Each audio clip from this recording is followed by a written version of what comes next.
on a board where the board is functioning, but say the Z80 stuff's not working, and you stick this on there and you get a totally different behaviour, i.e. a watchdog. You know, it kills the data bus. You take it up back off, your watchdog's gone. You stick it back on, your watchdog's there. So I've got a very high level of confidence, something like 95% confidence that every one of these is faulty. There might be one, maybe two, that work in a single direction. So what I mean by that is they've been taken from a controller area where maybe it would work reading from the controller but not writing out. So, you know, in theory, if someone had the time to go through every single one of these, you may find one or two, and I'm kidding, it's going to be that low, that may work in the controller position in the one direction of reading from the controller. But even that is not, you know, it's not 100% right if you think about it, because say for example if you use the Unibus, you can link that to a PC, and there's the you can send down the COM port, can't you? You can link a serial port to you. I think it's the second player joystick port, and you need obviously bi-directional there, so that wouldn't work. So I would even go as far to say if it's not working in both directions, even though it might be seeming to pass the diagnostics there and the controller test, you know, that controller test's only going one way, it's not going the other direction. So, you know, even the diagnostics, you can't tell, you know, 100%. Yeah, so as I say, many of them, something like 70%-ish, just give a watchdog. You know, you won't get anything at all because they're outputting when they shouldn't do. And actually, this isn't all the chips, because I tested some of the Z80s that I'd taken off various positions and I wasn't 100% sure about yesterday, and found another 2 or 3 faulty Z80s. So we've got 4 faulty Z80s there. I think pretty much every Z80 was faulty, and this is one of the other things that I've not shown within this video. As I've been going around trying to work out what's what on each board, on occasion I've taken a chip off one board, come to test it on another board, found it's faulty, then gone away and found the brand new one, put that on, found that's okay, and ruled out 2 faults in one, and a lot of that I have not covered on this video. So it's obvious that the Neo-Buf was the main fault with these boards, so it was a good idea me going away and producing that PCB there, and I'm glad that Vertex produced one as well, so it should mean at least there's some way that people can deal with this problem. So as I mentioned earlier, these are bus transceivers. You know, data passes from A to B or B to A, or at various points you can, you know, isolate with high impedance so that something else on the data bus can, you know, connect to the 68K CPU. So if one of these fails where an output, you know, it's driving an output high, you know, one of your data bus, let's say, I don't know, bit 0 is high, anything else, i.e. another Neo-Buf chip connected to that same data bit, when that chip's enabled, its pin is kind of being influenced by that low or high on that first data bit. Yeah, so you get a cascade effect. Eventually the you know, the D0 on that one could fail, you know, the first you know, A0 or B0 whatever on that one could fail. So you've got 2 that are faulty, and then the faults, you know, let's say they're both high, you've got an even stronger high than you had when one was faulty, which then took a period of time to fail with the second one.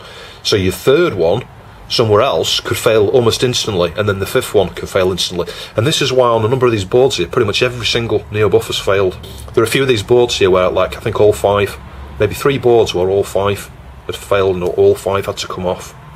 And that can then cause a cascade effect. You know, your Neo-Buf's connected to the Z80, so your Z80 dies as a consequence of one of these failing, or your SM1 dies, you know, as well. You know, because I've had that in a few instances here where you've got a faulty Neo-Buf, faulty SM1, and a faulty Z80.